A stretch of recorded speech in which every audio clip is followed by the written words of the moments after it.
गोंडी नाक बिडार अर्थात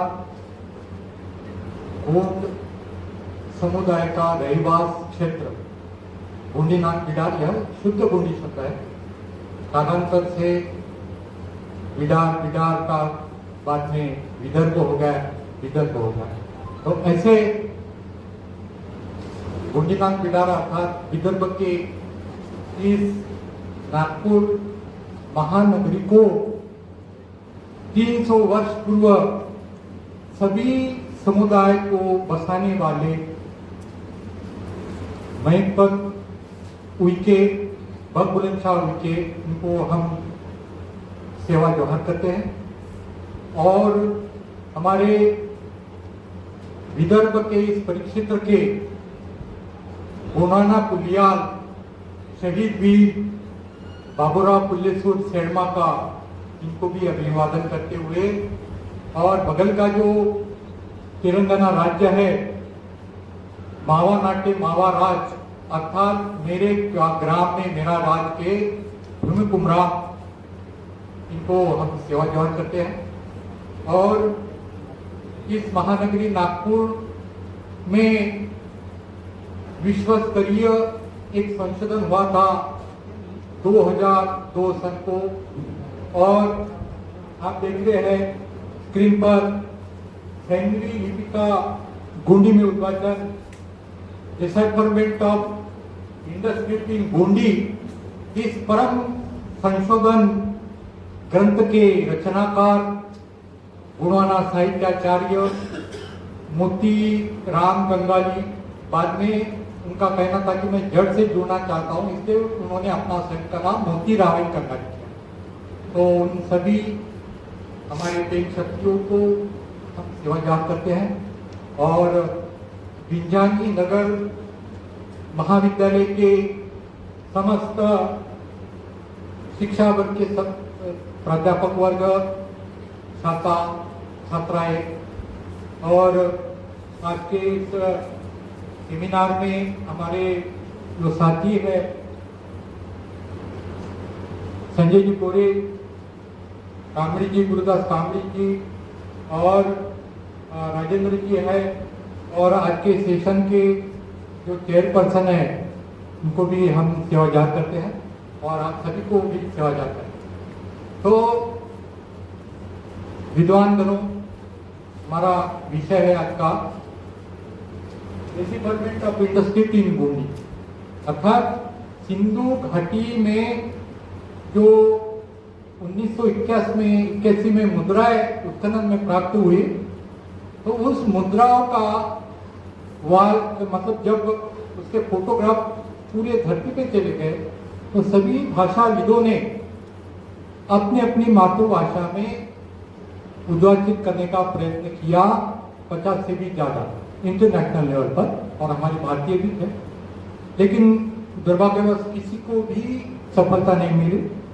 तो 2002 में मोतीराम कंगाली जी ने इसी गोंड राजा द्वारा निर्मित नागपुर नगर में विदर्भ साहित्य सम्मेलन इस सभागृह में जागतिक कृति का पुस्तक का विमोचन किया, और धरती के सभी शोधकर्ताओं को एक मतलब एक नई दिशा दी कि सिंधु घाटी की सभ्यता में जो मुद्रा है उसको द्रविड़ गोंडी भाषा में किस तरह अर्थपूर्ण रूप से पढ़ा जा सकता। तो साथियों, मैं मेरा प्रेजेंटेशन देने के पूर्व एक पार्श्वभूमि रखना चाहूंगा कि गोंडी गोंडवाना क्या है, गोंडी भाषा क्या है, गोंडी भाषा की व्युत्पत्ति कैसे हुई। तो जो हमारे पंचखंड धरती गोंडवाना, सिंगारदीप, कोयमुरी द्वीप के जो अधिपति है शंभू माधव, मावा दाऊ, मावा यानी हमारा, दाऊ यानी पिता, मावा दाऊ, कालांतर में महादेव हो गया अन्य लोगों ने। तो उनका जो देववाद्य है गोंडी में उसको कहते हैं गोयंदाड़ी, गोयंदाड़ी, गोयन यानी गोंगो, येन यानी नृत्य, और आड़ी यानी वाद्य, मतलब देव का वाद्य गोयंदाड़ी। तो उसके जब बजाते थे शंभू से तो उसमें से अडंग अडांग इडंग इडांग उडंग उडंग इडंग इडांग उडंग आडांग, कड़ंग खड़ंग गडंग गडंग गडंग क ख ग घ न, ऐसे स्वर व्यंजन निकले और स्वर निकले। और जो आप देख सकते हैं इस मुद्रा में जो बाइसन हाथधारी बैठे हैं डायस पर, सिग्मोरधारी, सिग्मोर बोलते बाइसन हाथ, तो उन्होंने उस डमरू के ध्वनियों को सुना, धुनों को सुनाकर व्यक्त किया उस धुन को। अन्ना यानी मैं, अमोट यानी हम, इमा यानी तू, इमाट यानी आप, एर यानी यह, अद यानी वह। तो इस प्रकार से सर्वनाम भी निर्मित किए। तो यह है गोंडी भाषा की व्युत्पत्ति। और मैं बताना चाहता हूँ, बहुत सारे लोग अध्ययन करते हुए बिना आधार के कहते हैं कि यहाँ की जो ट्राइबल है, विशेष तौर पर गोंड यानी गण समुदाय, कोई कहता है अफ्रीका से आए ये लोग भारत में, तो ऐसा नहीं है। हमारा उद्गम स्थल है अमरकंटक, जिसे गोंडी में अमरकोट कहा जाता है। नर्मदा नदी का जो उद्गम स्थल है नर्राल मादार, यानी आद्य दाई दाऊ, नर्राल मादार, बाद में नर्मदा नदी, ऐसा उस अति प्राचीन नदी को नाम दिया। वो है कोया कुलतुर वन समुदाय, गोंड समुदाय का उद्गम स्थल, और उसका पूरा वेद विस्तार पंचखंड धरती पे चला। तो ये मैं संक्षिप्त में 5 मिनट किया। तो इस फॉरवर्ड माय पेपर प्रेजेंटेशन, समय बहुत कम है और वैसे तो मुझे न्यूनतम आधा घंटा लगता है। Origin of Gondi language, please forward. तो ये हमने बता दिया पूर्व में, और फॉरवर्ड कीजिए और 1 मिनट रुकिए। और फिर उंड रण मुंह नालू सन सारू, यानी इस तरह जो डमरू की ध्वनि होती है तो अंक गणित भी निकला है। ऊन यानी वन, रट यानी 2, मून यानी 3। इस प्रकार ये तुम्हारी गिनती के दिन है। तो डिसिप्लिन ऑफ इंडस्ट्री गोंडी आगे चलिए। तो यह हड़प्पा मोहनजोदड़ो लिपि कंगाली जी ने 2002 में पढ़ा। तो ये इसको पढ़ना भी आसान नहीं था। कंगाली जी ने गोंडी भाषा शब्दकोश भाग 1, गोंडी भाषा शब्दकोश भाग 2 और गोंडी कड़कियां मुंडे लंबे चौड़ी अर्थात गोंडी व्याकरण उसकी संरचना, यह किताब उन्होंने लिखी। और जो हमारे विश्व स्तरीय के जो भाषा शास्त्री है, कोलवेल है, न्यायमूर्ति रानडे, इन्होंने गोंडी भाषा के गहनता से अध्ययन किया है और उन्होंने रिमार्क देके चले गए भाषा शास्त्री कि Gondi is the mother tongue of the all Dravidian language. मतलब गोंडी भाषा में जो कैरेक्टरिस्टिक पाए जाते हैं तो वह अन्य द्रविड़ भाषा से भिन्न है, उसकी जो अभिलक्षण है। इसलिए Gondi is the mother tongue of all Dravidian language है। तो कंगाली जी ने उनके रिमार्क का अध्ययन किया कि गोंडी को आदि द्रविड़ भाषा क्यों कहा गया। तब कहीं जब ये किताब निकली, मतलब जो एक्सकैवेशन हुआ, पिक्टोग्राफ्स निकले, तो उनको गोंडी भाषा के मूल रूप ग्राम से, रूट माध्यम से पढ़ने में उनको सक्सेस मिला। प्लीज फर्स्ट कीजिए, लेकिन मैं इसका रुकिए। तो और एक गोंडी भाषा की एक विशेषता है साथियों, तो गोंडी भाषा मतलब हड़प्पन लिपि राइट टू लेफ्ट पढ़ी जाती है, राइट टू लेफ्ट पढ़ी जाती है। इसका एक गुण समुदाय जैसे है वो प्रकृति के नियमावली के अनुसार चलने वाले हैं। जैसे ग्रह, प्लैनेट, तारे, ये एंटी क्लॉकवाइज डायरेक्शन में रिवॉल्यूशन होता है उनका, राइट टू लेफ्ट। तो वो हड़प्पन लिपि भी राइट टू लेफ्ट पढ़ी जाती है। और उसको एक आधार है कि गोंडी समुदाय में जब खाना परोसा जाता है तो परोसने की दिशा जो होती है वो राइट टू लेफ्ट होती है। और जो मर्मिंग पोल यानी विवाह का जो स्तंभ होता है, दूल्हा दुल्हन उसको जब प्रदक्षिणा फेरे लगाते हैं तो राइट टू लेफ्ट ही लगाते हैं। इसलिए ये गोंडी भाषा में पढ़ी गई हड़प्पन लिपि, उसकी जो पढ़ने की दिशा है वो राइट टू लेफ्ट है। और एक चीज है उसमें, वो किसी मुद्रा में सर कोई प्राणी अगर बताते हैं तो प्राणी का जो मुख है, हेड है, उस दिशा से भी हड़प्पन लिपि पढ़ी जा सकती है। तो दोनों है, महत्वपूर्ण है, बहुत कम लोगों को पता नहीं है ये। तो एक तो राइट टू लेफ्ट, और जो सील का जो मुख यानी जो प्राणी का जो हेड होगा उस दिशा से हड़प्पन पड़ जाती। और पीछे जाइए। तो हड़प्पन लिपि पढ़ने के लिए there are 4 very important rules to ascertain what is symbolized by the mark sign on the seal. Okay. Number 2, find out its synonym in Proto-Dravidian language. अर्थात उसका पर्यायवाची नाम द्रविड़ भाषा में क्या है, ये दूसरी condition. Select appropriate synonym in the proto-Dravidian language only. सिर्फ प्रोटो-द्रविडियन लैंग्वेज में ही उसको आपको ढूंढना है। और चौथा जो है, to ascertain the real and literal meaning of the synonymous word and apply it into seal inscription with its basic aims. Okay, please forward. Next one. मैं वो मुद्रा की तरफ आना चाहता हूँ। और हाँ, ये साथियों सिंधु घाटी की सभ्यता में जो ये 12 महीने के मिले हैं, जैसे अंग्रेजी में जनवरी, फरवरी, मार्च, अप्रैल, इस तरह, तो जो पहला महीना है आप देखिए सबसे ऊपर बिलम्बोलोमान, बिलम्बोलम यानी प्रथम महीना।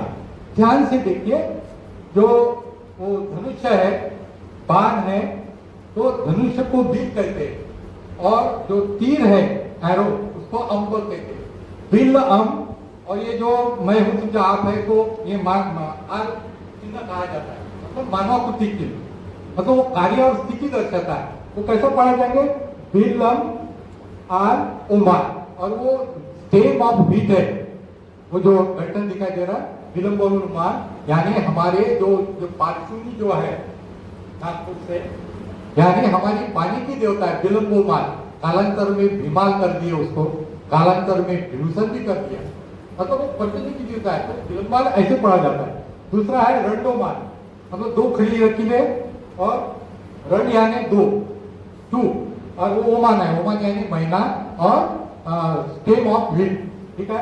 और मुंदोमान 3 खड़ी है, मतलब तीसरा महीना। फिर 4 लकीरें नालोमान, 5 लकीरें सयोमान, सारोमान, येरोमान यानी 7वां महीना, अरुमान 2 बैंगल टाइप है, दूसरे में घूमते हैं, उसको अरु बोले हैं, अरु यानी 8वां महीना, ओमान यानी महीना, नौरोमान यानी 9वां महीना, पदुमान, पदुंदुमान और अंतो। इस तरह 12 महीने भी भाषा में पड़ेगा। नेक्स्ट, हाँ, तो सबसे आपने भी देखा होगा कि जो ये फिश साइन है, लेकिन वो फिश नहीं, बहुत लोगों को पता नहीं है। तो गुंडी प्रोनाउंसिएशन इसका होता है, एक खड़ी लकीर है, उसके बाद फिश साइन है, यानी उन सदा मुखा कोड, मतलब एक one factory head, run factory यानी 2 रण सगा मुखापोय, मुन सगा, मतलब 1 से 7 घटक प्रमुख भी मिले हैं। और वो जैसा आप इमेजिन कीजिए, एक दुपट्टा है, और दुपट्टे को अगर मैं गले में बांधता हूं और उसको एंटी देता हूं, तो वो साइन देता है, तो उसको पोय कहते हैं। मुखापोय, पोय यानी कब्जा, नियंत्रण में रखने वाला, कब्जेदार, इसलिए वो पोय का चिन्ह है। वो कोई कहा जाता है, वो फिश नहीं। और 5 प्रमुख भी मिले, मुखा पोए, सेरा पोए, यानी prime fish, head fish, mother deity, master fish. Next, madam मुझे समय वहां के बताना बहुत वास्ट है, ठीक है। नेक्स्ट, तो ये पारी सगा भी है। नेक्स्ट, एक सगा, हाँ, तो मैं यहाँ ये बहुत इंपॉर्टेंट पिक्टोग्राफ है, हड़प्पा सिंधु घाटी की सभ्यता में। इसका 3 नंबर है, ये 304, 304। तो आप देखिए यहाँ पर जो टॉप जो लाइन है मानवाकृति चिन्ह है, मैंने जब भी उसको पहले आपको बताया कि आर है, ठीक है। और उसके बाद में सीजर है, यानी कैंची, तो यानी वो काटने का काम करे। आर उसको बोलते गुंडी में पोया, आर पोया, बाद में कंपास है, डिवाइडर, हम कंपास में रहता था वो, है ना, उसको बोलते हैं पारी, मतलब वो व्यवस्था, विवाह व्यवस्था। और बाद में पहांगी, मतलब वो चिन्ह है सिर के ऊपर, दो खड़ी लकीर है, उसको पहांदी कहता है, पहांदी यानी करेक्ट। और फिर फिश साइन है, उसको पोयार कहा है, पोयार यानी कब्जेदार। और आन जो आखिरी का जो शब्द है, मतलब कंटेनर टाइप जो दिखाई दे रहा है, तो उसको गुंडी में आन कहते हैं, मतलब ये बटियान कि यह क्या है, मतलब वाक्य की जो समाप्ति वो आन पर होगी। तेरा नाम क्या है, मेरा नाम प्रकाश सलामी है, तो एंड उसका आन पे होगा। तो बहुत सारे अन्य लोगों ने उन्हीं भाषा को समझाने अध्ययन नहीं किया, तो इसको वो अन्य लोग गुंडेतर लोग पशुपतिनाथ कहते हैं, क्योंकि आप प्राणी जी हैं। और लेकिन ऐसा कुछ भी नहीं। हमारे जितनी भी जनजाति है, ये पशु पक्षी और जानवर का अपना टोटेम को पूछते हैं, जैसा मीन समुदाय यानी मछली है ना। बाद में तुम्हारा ये मूर गोंड है, मूर गोंड बदक वाले, तो और कोर गोंड है कुछ समुदाय के लोग हैं।